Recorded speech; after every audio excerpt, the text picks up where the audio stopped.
The Senate will come to order. The Secretary will call the roll. Senator Buck. Senator Cannizzaro. Senator Cruz Crawford.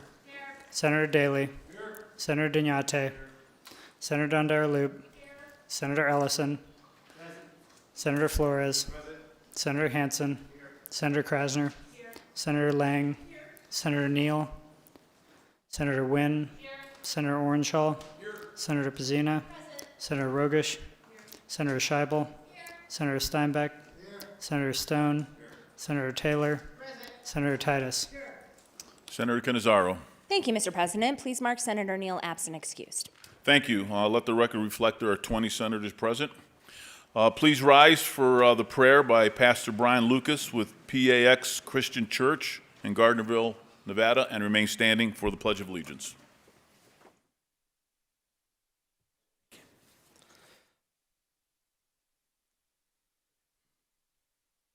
1 Kings 3, Solomon praying to God says, "And your servant is in the midst of your people whom you have chosen, a great people, too many to be numbered or counted for multitude. Give your servant therefore an understanding mind to govern your people, that I may discern between good and evil. For who is able to govern this, your great people?" Great God in heaven, you have granted each of these people in this Senate the opportunity to govern and lead the people of Nevada. With this heavy weight upon them, I ask that you grant them understanding. Give them knowledge and understanding of the needs of the people. Give them discernment to know the difference between good and evil, that they would seek good and reject evil, and bless them with a holy consideration for the greatness of the task before them.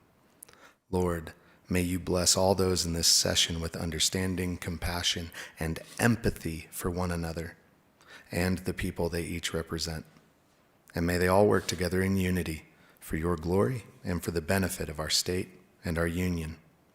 In your holy name, Lord Jesus, we pray today. Amen.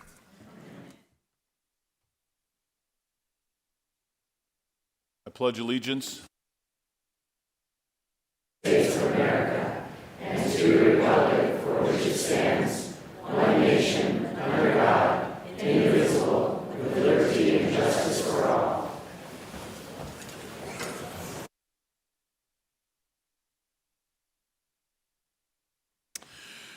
Order of Business 3, reading and approval of the journal. By previous order of the Senate, the reading of the journal is dispensed with, and the President and Secretary are authorized to make the necessary corrections and additions. Order of Business 4, reports of committees. Mr. President, your Committee on Commerce and Labor, to which are referred Senate Bills numbers 246 and 292, has had the same under consideration and begs leave to report the same back with the recommendation do pass. Signed, Senator Julie Pizzina, Chair. End of reports. Order of Business 8, waivers and exemptions. Notice of exemption, March 27, 2025. The Fiscal Analysis Division, pursuant to Joint Standing Rule 14.6, has determined the eligibility for exemption of Senate Bills numbers 116, 269, and 403. Signed, Wayne Thorley, Fiscal Analysis Division. End of notices. Order of Business 9, motions, resolutions, and notices.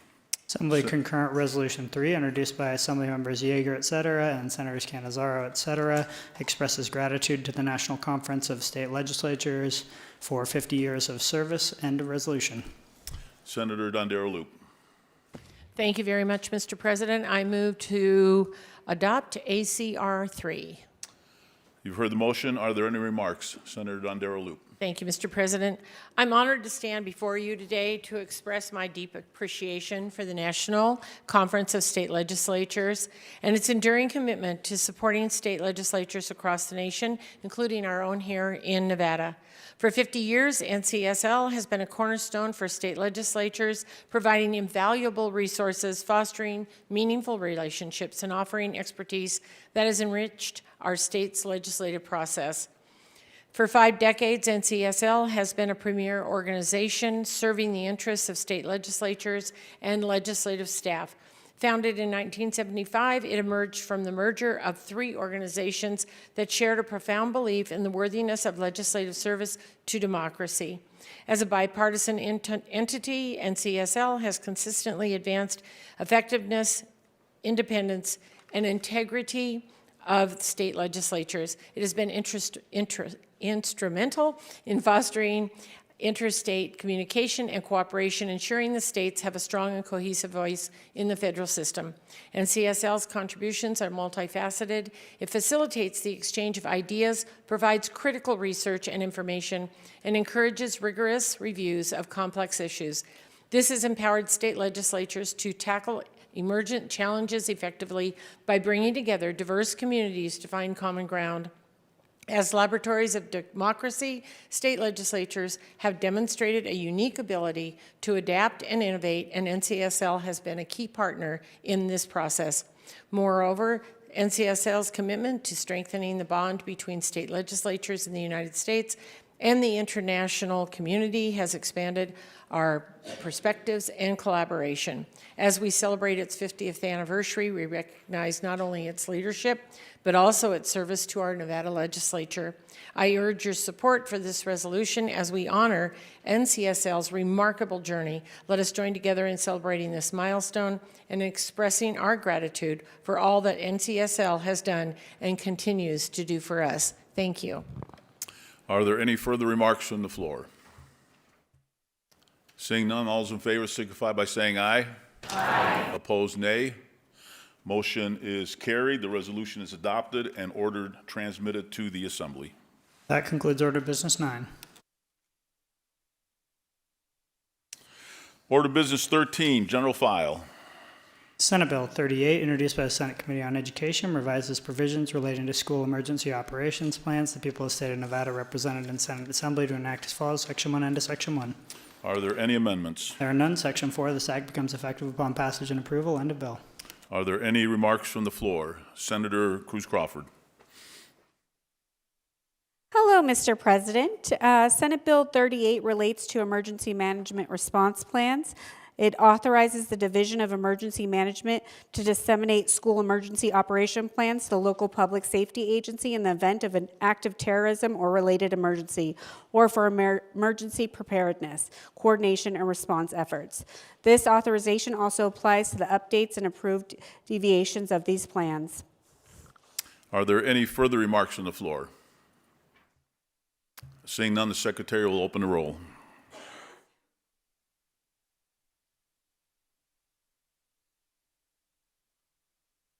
Anyone wish to change their vote? Seeing none, the Secretary will close the roll. The yeses are 20, the noes are 0. The bill has received a constitutional majority, is declared passed, and ordered to the Assembly. Senate Bill 52, introduced by the Senate Committee on Education, revises the provisions relating to education. The people of the state of Nevada represented in Senate Assembly to enact as follows, Section 1 and to Section 1. Are there any amendments? There are none. Section 3 and to Section 3. End of bill. Are there any remarks from the floor? Senator Buck. Thank you, Mr. President. Senate Bill 52 relates to grade 3 retention and pupil reporting. Senate Bill 52 authorizes a pupil who would otherwise be retained in grade 3 to receive a good cause exemption for promotion to grade 4 by demonstrating mastery of the academic standards in reading for grade 3 rather than beyond grade 3. The bill also requires the Board of Trustees of each school district to determine the percentage in addition to the number of certain pupils enrolled in the school districts. Finally, SB 52 revises for reporting purposes the definition of the long-term English learner to mean a pupil classified as an English learner for more than 6 consecutive years after the pupil was first identified as such.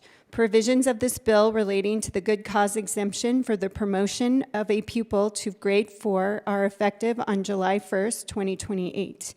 All other provisions are effective on July 1st, 2025. Are there any further remarks from the floor? Seeing none, the Secretary will open the roll.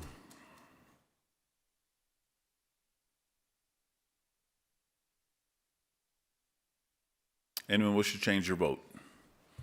Seeing none, the Secretary will close the roll. The yeses are 20, the noes are 0. SB 52 has received the constitutional majority, declared passed and ordered to the Assembly. Senate Bill 66, introduced by the Senate Committee on Judiciary, revises provisions governing certain post-conviction petitions for a writ of habeas corpus. The people of the state of Nevada, represented in the Senate Assembly, to enact as follows. Section 1 into Section 1. Are there any amendments? There are none. Section 3, this act becomes effective upon passage and approval. End of bill. Are there any remarks from the floor? Senator Krasner. Thank you, Mr. President. Senate Bill 66 revises the location where a petitioner must file a post-conviction petition for a writ of habeas corpus challenging the computation of time served to 1, the district court for the county in which the petitioner is incarcerated, if at the time the petition is filed, the petitioner is incarcerated in this state. 2, the district court for the county in which the petitioner resides, if at the time the petition is filed, the petitioner has been released from the custody of the Department of Corrections and resides in this state. Or 3, the first judicial district court in Carson City, if at the time the petition is filed, the petitioner is incarcerated outside the state or has been released from the custody of the department and resides outside this state. Thank you. Any further remarks from the floor? Seeing none, the secretary will open the roll.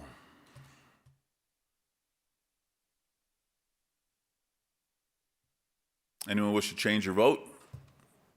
Seeing none, the secretary will close the roll.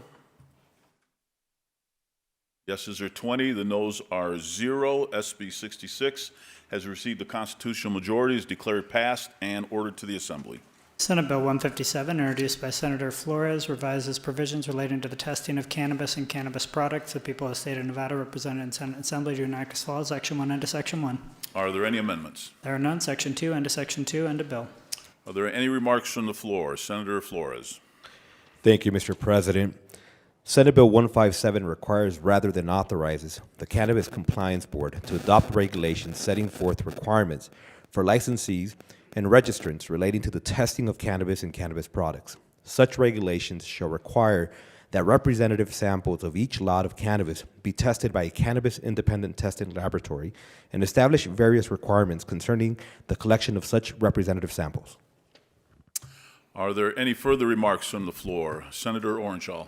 Thank you, Mr. President. I have a disclosure to make to the Chamber regarding Senate Bill 157. Because we are considering Senate Bill 157, which directly affects the Nevada Cannabis Compliance Board, I would like to advise you and the body that my wife serves as an appointed member of the Nevada Cannabis Compliance Board. I have sought the advice of our legislative counsel, and based on that advice, I plan to abstain on this and any other votes on Senate Bill 157. Thank you. Any further remarks from the floor? Seeing none, the secretary will open the roll.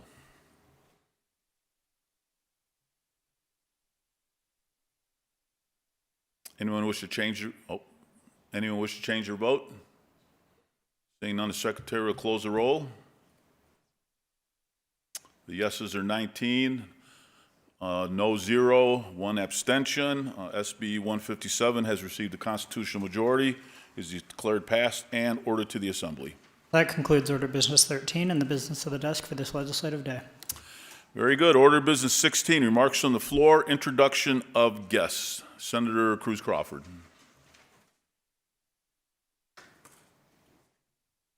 Thank you, Mr. President. Today, I am really proud to host the Nevada Mining Association. So if you are here from the Nevada Mining Association, please stand up.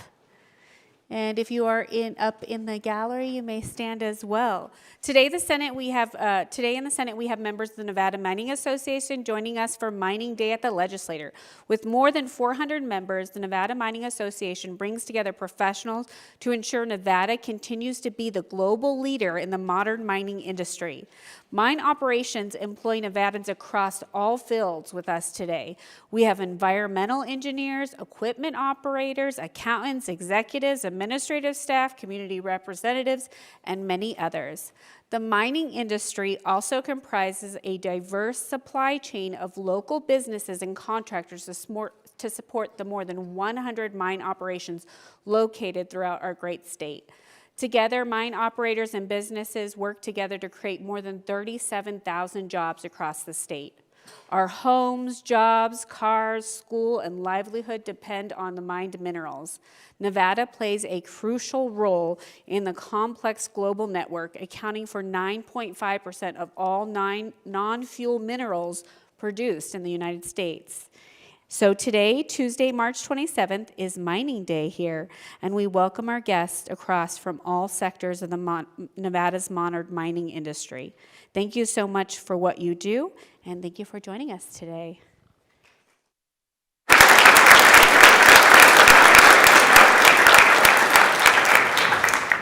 Senator Dondero Loop. Thank you very much, Mr. President. The College of Southern Nevada in Las Vegas, Nevada is thrilled to bring up 2 busloads of thriving, engaging student leaders to visit and learn from us today. CSN is a fully accredited institution that offers more than 180 degrees and certificates. We are very excited to have them here at our legislature, and they are learning to advocate for their student body and college priorities. So if you would all stand, and I think there's some up in the gallery as well, and would you all please make these students feel welcome as they visit our committee.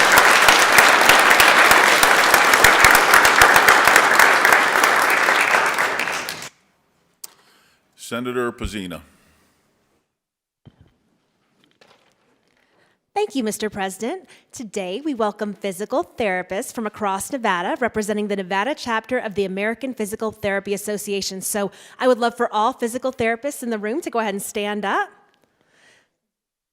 Physical therapists are highly trained, doctorate level, direct access healthcare providers. They play a pivotal role in the diagnostic and recovery process by order imaging, referring patients to other healthcare practitioners as needed, and ensuring the most effective and efficient pathways to healing. Their expertise spans a wide range of specialties, including orthopedics, cardiopulmonary health, neurology, pelvic health, concussion management, sports emergencies, and pain science. They offer evidence-based, non-opioid solutions for pain management, which are critical for combating addiction and disability while promoting a healthier, more active population. Please join me in extending a very warm welcome to these individuals and the entire physical therapy community.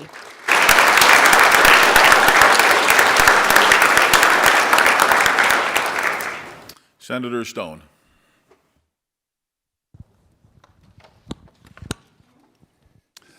Thank you, Mr. President. Honorable colleagues, today I'd like to introduce my guest, Cami Kincaid, from the Nevada chapter of the National Bleeding Disorders Foundation. I rise today to recognize Bleeding Disorder Awareness Month this March and to bring attention to an important health issue affecting as many as 1,000 Nevadans and thousands across the country. Bleeding disorders include hemophilia and von Willebrand disease, prevent proper blood clotting, leading to prolonged bleeding after injury, surgery, or even spontaneously. These conditions can cause joint damage, chronic pain, and mobility issues. Treatment for severe hemophilia today averages $300,000 per year and exceeding $1 million if complications arise. Access to lifelong care is critical for those that are affected, and many Nevadans rely on Hemostasis and Thrombosis Center of Nevada in Reno and Las Vegas for specialized treatment. This month, we honor those living with bleeding disorders, their families, and the dedicated healthcare providers who support them. By raising awareness, we can improve understanding, promote research, and to ensure that individuals with these conditions receive the care that they need. Therefore, I'm proud to recognize March 2025 as Bleeding Disorders Awareness Month in Nevada and encourage all Nevadans to support efforts to improve the lives of those impacted. Mr. President, I ask that my colleagues join me to recognize the Nevada chapter of the Bleeding Disorders Foundation for their dedication and advocacy on behalf of individuals with bleeding disorders. We have this beautiful proclamation, which I'll present to Cami.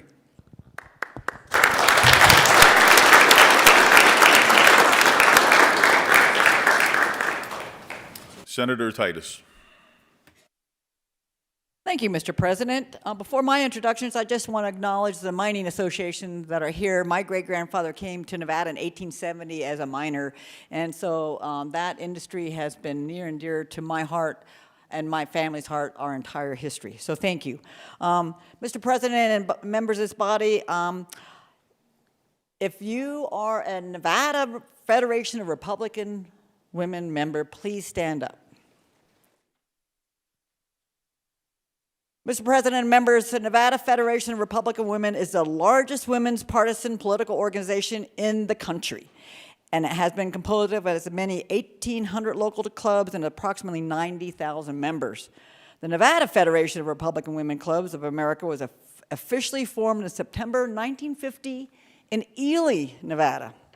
The name was changed to the Nevada Federation of Republican Women in 1954 in conjunction with the national organization's change, and there are currently 18 active clubs across the Silver State. It is an honor to welcome you all to the floor today. Your presence reminds us of the critical role you play in shaping the future of Nevada and our nation. Your civic engagement embodies the spirit of volunteerism and leadership that strengthens our democratic principles and our republic. Let us never forget the power of grassroots engagement and how every voice matters, how every action counts. Thank you for your leadership, your service, and the impact you make every day in shaping a brighter future for Nevada and America. Thank you all very much.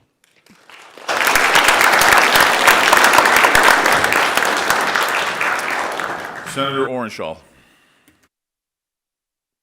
Thank you very much, Mr. President. Mr. President, I'm very lucky to have with me today Mr. John Kopulos. John, please stand. John is a leader in the Greek American community throughout Nevada. He's a longtime member and past president of the Reno Chapter 281 of AHEPA, the American Hellenic Educational Progressive Association. I think I got that. Hopefully I got that right. And 25-year, he's helped make sure there's a 25-year tradition here at the Nevada Legislature of the Greek flag being flown on Greek Independence Day, which was this Tuesday, March 25th, Greek Independence Day. I'm very fortunate to be Greek American on my mom's side. She was born in Greece, and I think she might be the only member of the Nevada Legislature who was born in Greece. And I know our president has his roots in Greece and in Cyprus. And a lot of folks, don't realize the contributions of Greek Americans to our country. Here in Nevada, many Greek immigrants worked on the railroads and the mines. There's a small little Greek Orthodox church, I believe in McGill, Nevada, that dates back to Greek immigrants coming to work in the copper mines. And tremendous contribution Greek Americans have made to Nevadans in politics, education, industry, healthcare, and throughout the country. So I just wanted to I do have a proclamation that I will be presenting to Mr. Kopulos that I know he's going to pass on to some of the Greek American community here in northern Nevada. It's up in my office. It's not here now, but just want to take a minute to ask everyone to recognize that March 25th was the 204th anniversary of the Greek Declaration of Independence from the Ottoman Empire, and recognize all the contributions of Greek Americans to our country.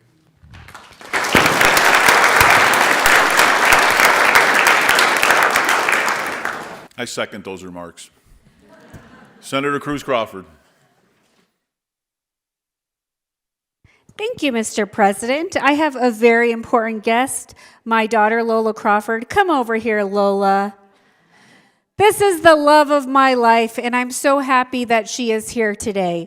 She is a remarkable young woman. She is at the College of Education at UNR as a junior, currently involved in her practicum at DePauli Middle School, and last year she worked at Reno High School. She is a substitute for not only Washoe School District, but also CCSD School District. Her breaks are subbing in CCSD, and then when she's up here in school, she subs at UNR. But much more than that, she is a musician, she is creative. To be able to see the eyes of our young students translated through experiences that my daughter shares after subbing is quite entertaining to our household. She also works in the summer camp for North Las Vegas youth, a lot of students that cannot afford to go to traditional summer camps she works at. And I've spent over a decade working on Grow Your Own programs, and she is my proudest Grow Your Own teacher. And I'm just so happy that I could share this opportunity with her, because I know it's a sacrifice to many of our family members to have our family serve in the legislature. So thank you so much for learning about my daughter, Lola.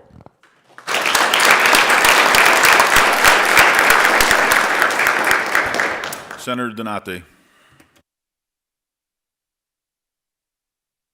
Thank you so much, Mr. President. Today, I rise with deep concern for the future of public health in our state. But before I begin my remarks, I want to talk about a personal story. Many of you know that I am a proud graduate of the UNLV School of Public Health. I chose to study public health because I saw the deep inequities in our healthcare system and wanted to be a part of the solution. I believed that with the right education and the dedication that I could help shape the future for Nevada. But when I graduated, the reality hit hard. Despite doing everything that I could, completing internships, attending job fairs, and networking tirelessly, I couldn't find a job. The opportunities simply weren't there for me and many of my classmates. The only offers that I received were for out of state, and ultimately I chose to leave the state. It was disheartening to realize that despite Nevada's urgent need for public health professionals, our system wasn't built to support or to retain them, and then COVID-19 changed everything. Like so many others, I had to return home to support my family, and in that time I came to understand that my struggle wasn't unique. It wasn't just bad luck. It was a symptom of a problem, a greater problem, Nevada's chronic underinvestment in public health. I've experienced what it means to be unemployed with no clear pathway. I've been laid off twice in my life, and I understand the uncertainty that comes with it. That is why today's announcement that the Trump administration made is so entirely devastating. Today we learned that 10,000 staff have been cut from the Department of Health and Human Services and that many public health grant programs have been cut nationally by DOGE. These actions are reckless, they're utterly shameful, and these decisions have already had a heavy toll on our healthcare system here in our state. As a result, yesterday, the Department of Behavioral and Public Health in Nevada has lost 25 employees, individuals who have dedicated themselves to protecting and promoting the mental and physical health of Nevadans. The Central Nevada Health District, which provides resources to Churchill County, Mineral County, Eureka County, and Pershing County, has already been forced to lay off 3 staff members and up to 14 just this week. These are the frontline workers who serve our rural communities that desperately need help. The Southern Nevada Health District, Northern Nevada Public Health, they are still assessing the financial fallout, but we know that our entire state will be feeling the impact of these cuts. At the UNLV School of Public Health, as of yesterday, 20 employees have been cut, and the institution has lost funding to the Nevada Vaccine Confidence Grant Project, as well as the UNLV Immunization Project. These projects have been essential to ensuring that our communities remain informed and protected, especially during a time of crises. These series of cuts come at a time when our state is facing an increased risk during a measles outbreak season. The loss of these skilled professionals and vital grant-funded programs put us all at a greater risk of an uncontrolled outbreak, further straining our public health infrastructure and endangering the well-being of all Nevadans. These cuts are not merely numbers on a page. They represent the dismantling of the support systems that have been built to protect all of us. And as I've stated countless times before on the floor, this is not a partisan issue. Whether you're a Republican or a Democrat, none of us can afford to let these harmful decisions stand unchallenged. Public health is a shared responsibility between all of us, and I urge every member in this legislative body to join me in condemning these cuts. These cuts that have been ruthlessly made to our economy, to our state, and to work tirelessly to restore the loss of funding in these positions. We have to stand together against these efforts by the Trump administration to ensure that our state can continue to provide the essential services needed to combat these outbreaks, to support mental health, and to maintain robust epidemiological defense. I plead to you to work with me, to work to restore these cuts. These actions taken today have far-reaching implications for the safety and health of all Nevadans, and it is our duty to act decisively. Let us unite across party lines to safeguard the public health of our state, to protect the infrastructure, and to demonstrate to Washington that Nevada will not accept policies that undermine the health and security of our communities. Thank you.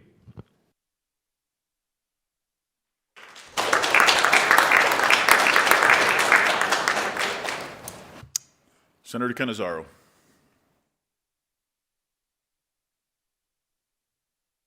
Thank you, Mr. President, and I appreciate my colleagues sort of highlighting some of the challenges that we will certainly face from a state standpoint, and so always a little difficult to follow that with some happier items.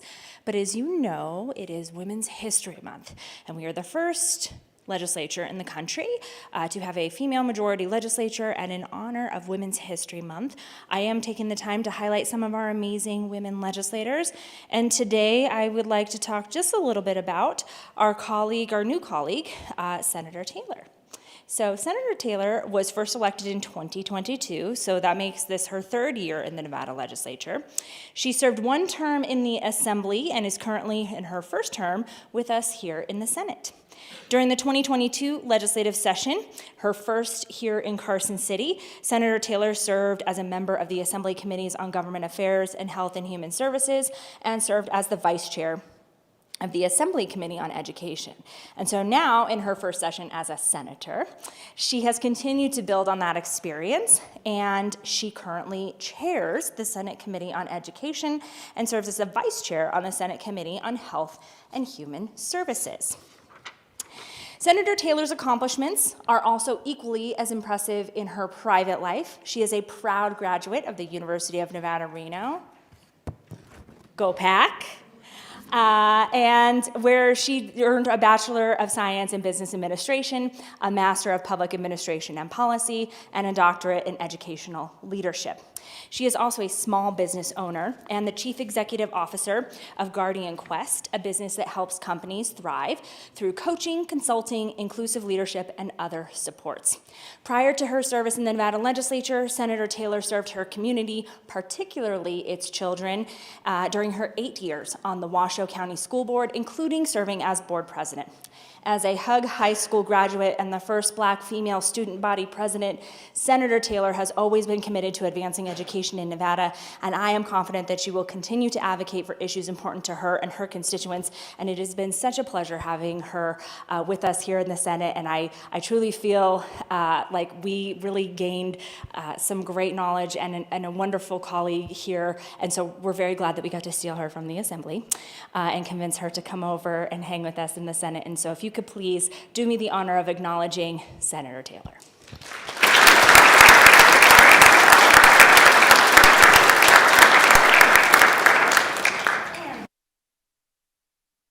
And Mr. President, I have one more really wonderful announcement that I'm very excited about. So today is the day that I'm going to take a moment to talk about the Nevada Senate Hall of Fame. As you may know, the Hall of Fame was created in 1989 to recognize former members of the Senate who made significant contributions to the state, not only as members of this body, but also in their many other endeavors. Portraits of previous inductees hang just outside the doors to this chamber and on our walls and remind us of the impressive dedication so many of our former colleagues have shown to our great state. So today, I am very pleased to announce that the 2025 inductees to the Senate Hall of Fame are former Senators Joyce Woodhouse and Pete Goicoechea. Shortly after retiring from a 40-year career in academics, Joyce ran for public office and won the honor of representing the residents of Nevada State Senate District 5 in Clark County, where she served for 6 regular and 9 special sessions. During her distinguished senatorial career, Senator Woodhouse continually advocated for Nevada's children, families, and schools, focusing on healthcare, jobs, and classroom funding. As a state senator, her ability to lead was recognized by appointments to serve in many leadership positions, including Senate Co-Minority Whip, Senate Co-Majority Whip, and Senate Chief Majority Whip. She also served on various standing and interim committees and was designated as the chair of the Senate Committees on Education, Legislative Operations and Elections, and Finance, not to mention the many interim committees she chaired, covering subjects as diverse as reapportionment and redistricting, community colleges, and retirement and benefits. Our second nominee, Senator Goicoechea, has deep roots in Nevada as a third-generation rancher and champion for the rural communities of the state. He left his mark as much on his legislative colleagues, both past and present, as he did on local government, natural resources, and water policy. Senator Goicoechea helped us improve our understanding of Nevada's complex water law and natural resource issues while also working to improve the lives of his constituents as well as the greater rural community. Pete served a total of 22 years in the Nevada Legislature, 10 years in the Assembly and 12 years in the Senate. He served in 11 regular sessions and 17 special sessions. During his time in the Senate, Pete was appointed chair of the Senate Committee on Government Affairs and chair of the Legislative Commission's Subcommittee to Study Water. He also served 6 sessions on the Senate Committee on Finance and 2 sessions on the Assembly Committee on Ways and Means. Pete held leadership roles such as Assembly Co-Minority Whip in 2007 and Assembly Minority Floor Leader in 2011.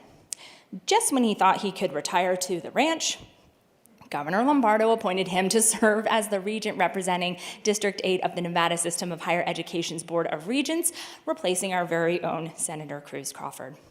Both Senators Goicoechea and Woodhouse each continue serving the state with humility, dignity, and excellence. Their commitment to the well-being of the people of Nevada and their tireless efforts did not go unnoticed. Their service made a meaningful difference in the lives of many, and for these reasons, they have each been nominated for induction into the Nevada Senate Hall of Fame. Please mark a very special date of May 7th on your calendars as the date on which we will induct Senators Joyce Woodhouse and Pete Goicoechea into the Senate Hall of Fame. And Mr. President, I just could not be more thrilled and more excited for May 7th.